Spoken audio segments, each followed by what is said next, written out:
Hello বন্ধুরা, কেমন আছো? আশা করি ভালো আছো, সুস্থ আছো, সাবধানে আছো। আমিও খুব ভালো আছি। আর দিনের ফার্স্ট ভিডিও বলো, সেকেন্ড বলো, থার্ড বলো, আজকে একটাই ভিডিও দিচ্ছি। যদি কন্টেন্ট পাই বা লাইভে যদি পারি আসবো, নাহলে আসবো না। সারাদিন যাই হোক, ছাড়ো। তো যাই হোক, কাকে নিয়ে বলতে এলাম, ধবলার ভিডিওটা দেখলাম। ধবলা গেছে পিকনিকে। অবশ্যই যাওয়ার অধিকার আছে, প্রত্যেকের পিকনিকে যাওয়ার অধিকার আছে, প্রত্যেকের খুশি থাকার অধিকার আছে। কিন্তু ন্যাকাপম পনাগুলো যদি না করতো তাহলে ভালো লাগতো। যেমন হচ্ছে, আমি ছেলে ছাড়া থাকতে পারছি না, আমার ছেলের জন্য মন খারাপ করছে, আমার ছেলের জন্য এটা হচ্ছে, আমার ছেলের জন্য ওটা হচ্ছে। একটা জিনিস পরিষ্কার, সেটা হচ্ছে ওর ছেলের জন্য যে মানে যে কি বলবো, মন কাঁদে না বাচ্চাদের জন্য, বা অনেক কিছুর জন্য হয়। আমরা যেমন ঘর ছেড়ে আছি, ঘরের জন্য মন কাঁদে, মায়ের জন্য মন কাঁদে, অনেকে বাচ্চার জন্য মন কাঁদে, অনেক কিছুর জন্য। সেরকম হচ্ছে, যেটা আমরা জিনিসটা ছেড়ে এসেছি কিন্তু আমরা খুব চাই মন থেকে, সেই জিনিসটার জন্য আমাদের ভেতরটা না আকুর পাকুর করে। সেটা কোনো সময় ওর সিজন অনুযায়ী সেই কান্নাটা চলে আসে। কাউকে দেখানোর জন্য কোনো কিছু হলে তখন তার মন কাঁদে, তাছাড়া তার মন এখন আর কাঁদে না। এখন আর কোনো কোর্টের ডেট নেই, সেই জন্য ও আর ফ্ল্যাটে নেই। ফ্ল্যাটে কে আছে? বাবা। পয়সা থাকলে মানুষ পয়সাতে কামড় দেয়।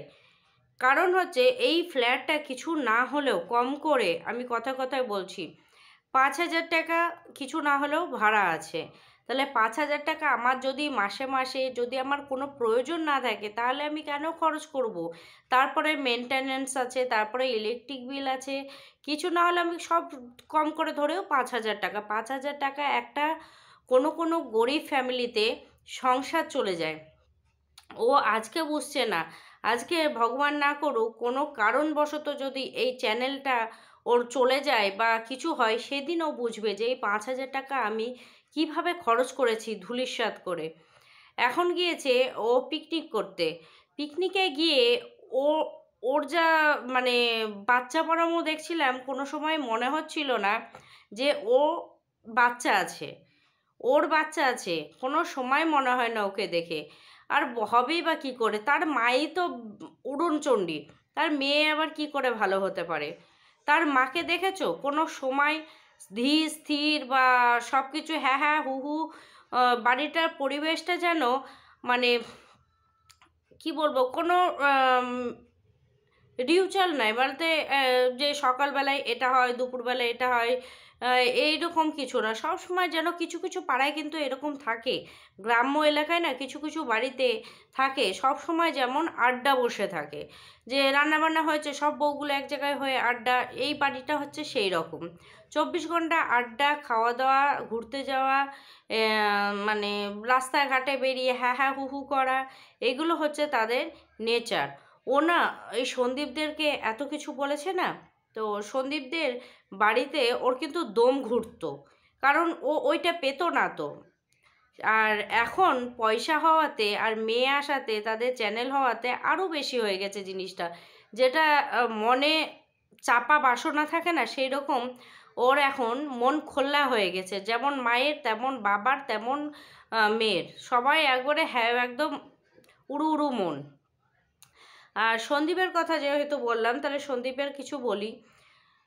সন্দীপও কোথাও না জানি মিলিয়ে মিশিয়ে সে একই রাস্তায় হাঁটলো। এত মানুষ ওকে যে ভরসা করেছিল, বিশ্বাস করেছিল, সেই বিশ্বাসটা কোথাও না জানি টলমল হয়ে গেছে। প্রত্যেকটা মানুষের ভেতরে ঢুকে গিয়েছে যে সত্যি কি সন্দীপ ওই মেয়েটির সাথে সম্পর্ক আছে, সত্যি কি এটা হচ্ছে। কারণ এর আগে অনেক কিছু কিন্তু ক্লিয়ার হয়ে গেছে, যেমন হচ্ছে দুর্গাপুরের মেয়েটি, তারপরে হচ্ছে তোমার হ্যাঁ দুর্গাপুরের মেয়েটি, আর এই মেয়েটি, এই যে এইগুলো সেগুলো মানে অনুযায়ী অনেক কিছু ক্লিয়ার হয়ে গেছে না, কিছু তো আছেই। যখন সন্দীপ যেখানে যাচ্ছে সেই রাস্তায় ওই মেয়েটি যাচ্ছে, ছবি পোস্ট করছে, যেটা সন্দীপ করছে সেটা ওকেও করতে হচ্ছে, সে তো বলছি কোনো তো মিল আছেই। এখন কথা হচ্ছে কৃষাণুর যে ভবিষ্যৎ কি, মানে এখন মা চলে যাওয়ার পরে না ওকে কোনো সময় মাওড়া লাগেনি, বিশ্বাস করো আমার। কারণ ঠাম্মি, দাদু আর ওর বাবা যেভাবে ওকে লালন পালন করেছে, যেভাবে ওকে মানে একটা ফুল গাছ লাগালেও না তাকে যত্ন করতে হয়, সেরকম যেভাবে ওকে যত্ন করেছে, ব্যারিকেড দিয়ে ওকে কোনো আঁচ লাগতে দেয়নি। তো সে জিনিসটা এখন কেন গো জানি না, কৃষাণুকে দেখলে না খুব মায়া হয়। আগে যেই মায়াটা হয়নি, বিশ্বাস করো আমার কিন্তু আগে অত মায়া হয়নি যে না ভালো আছে ও, মায়ের থেকে এখানে ভালো আছে, বরং মায়ের কাছে গেলেই কষ্ট হবে। কিন্তু এখন কি জানি জানি না, মায়া লাগে মুখটা দেখলে যে এই ছেলেটা ভবিষ্যৎ কি। খুব ঠান্ডা লেগেছে গো, এই জন্য এই হাইনেক টাইপের জ্যাকেটটা পরেছি সকাল থেকে গলাটার জন্য। তো এর ভবিষ্যৎটা কি? অনেক থাকে না, বাবা মা অ্যাক্সিডেন্ট হয়ে মারা যায়, বা বাবা মা বাচ্চাকে ফেলে চলে যায়, বাবা মা ধরো কোনো কারণে বাচ্চাকে অনাথ আশ্রমে দিয়ে দেয়, এই রকম টাইপের ওর মুখটা দেখলে মনে হয়। খুব মায়া লাগে, বিশ্বাস করো খুব মায়া লাগে ওকে দেখলে। ও যত বড় হচ্ছে না ওর মায়া মায়া চেহারাটা যেন আরও ফুটে উঠছে। ভালোবাসাটা এখন যখন সন্দীপ কৃষ্ণকে ভালোবাসে না, তার ভেতরে জানি মানে মনের ভেতর হয়তো আমার ঢুকে গেছে, সেই জন্যই হয়তো এরকম হচ্ছে, যেন আমার মনে হয় ফেক। এই ভালোবাসাটা কি এইরকম? এর থেকে হয়তো এরকম হতে পারতো, এই রকম মনে হয়। হয়তো আমার মনের ভিতর ঢুকে গেছে বলেই এই জিনিসগুলো মানে ফুটে উঠছে।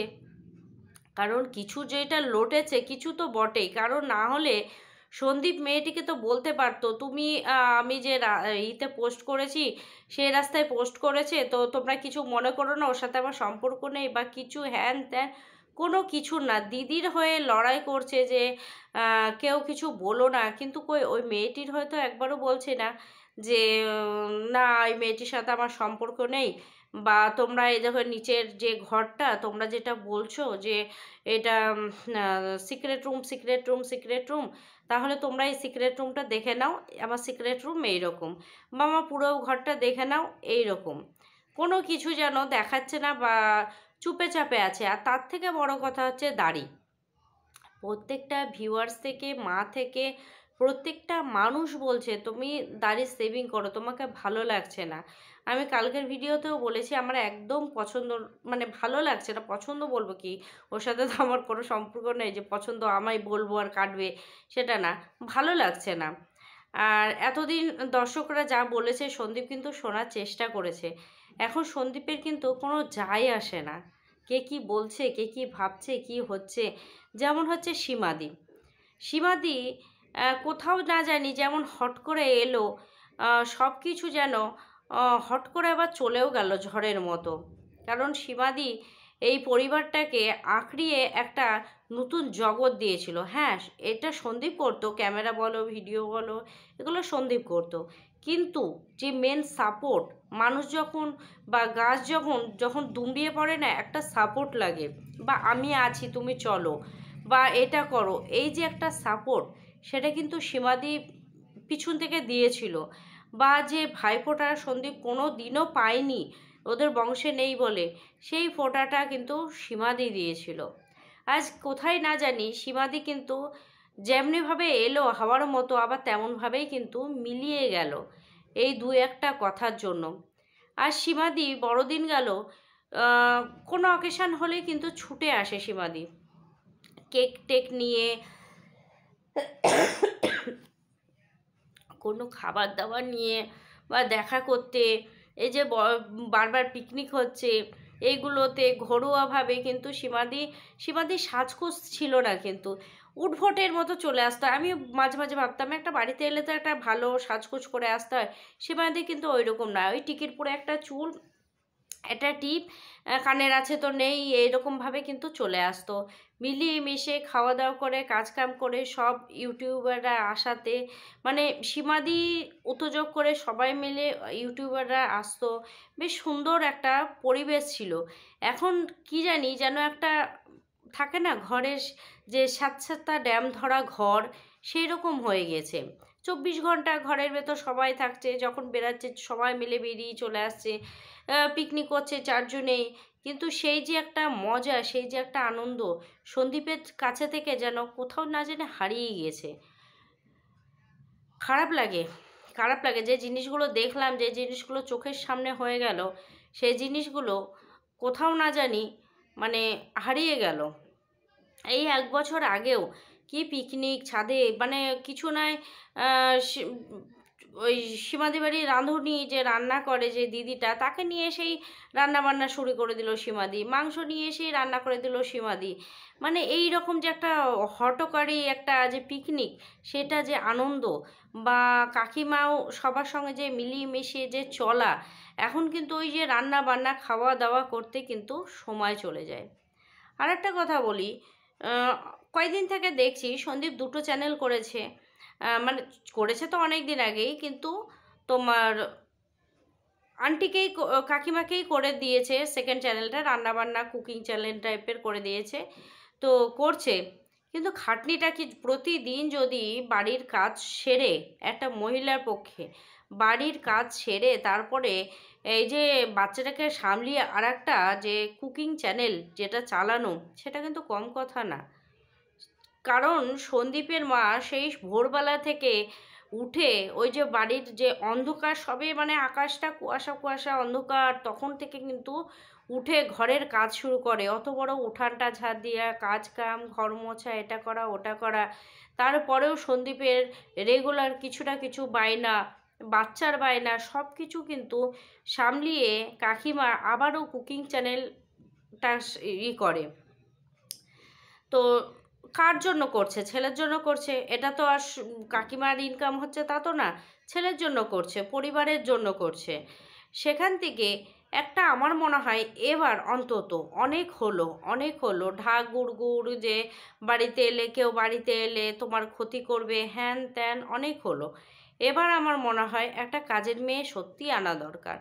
মানুষটা ঠান্ডার সময় ওই যে ভোরবেলা কাক ভোরে উঠে যে কাজ করে, আমি জানি কাকিমার কিন্তু ঠান্ডা লাগে না, গরম লাগে, গরমে বরং কষ্ট হয় কাজ কাম করতে, কিন্তু ঠান্ডায় খুব চঞ্চলা হয়ে থাকে। এই যে আখের রস নিয়ে চলে এলো, তাকে গুড় করছে, এই চিড়ের এই করছে, আজ ভাতের পকোড়া করছে, কাল আলুর পকোড়া করছে, কেক করছে, এই যে একটা ডেলি কাজকাম, তারপরে এই যে পিকনিক, সব কিছু মিলিয়ে মিশিয়ে না, আহ, এবার মনে হচ্ছে একটু কাজের মানুষ দেখা দরকার। মানে আবার তারপরে শুনছি আজকে তো সন্দীপ বলেই দিল যে থার্ড একটা চ্যানেল খুলছে। এখন সত্যি কি কাকু কাকিমা চাইছে না সন্দীপই করছে, সেটা আমার জানা নেই। যেহেতু কাকু কাকিমার মুখ থেকে তো এখনও শুনিনি, সন্দীপ বলল যে আমার থার্ড চ্যানেলটা চালু করব, বাবা মা চাইছে যে আমাদের নিজের একটা চ্যানেল হোক। আরে বাবা, সবই তো তাদের চ্যানেল।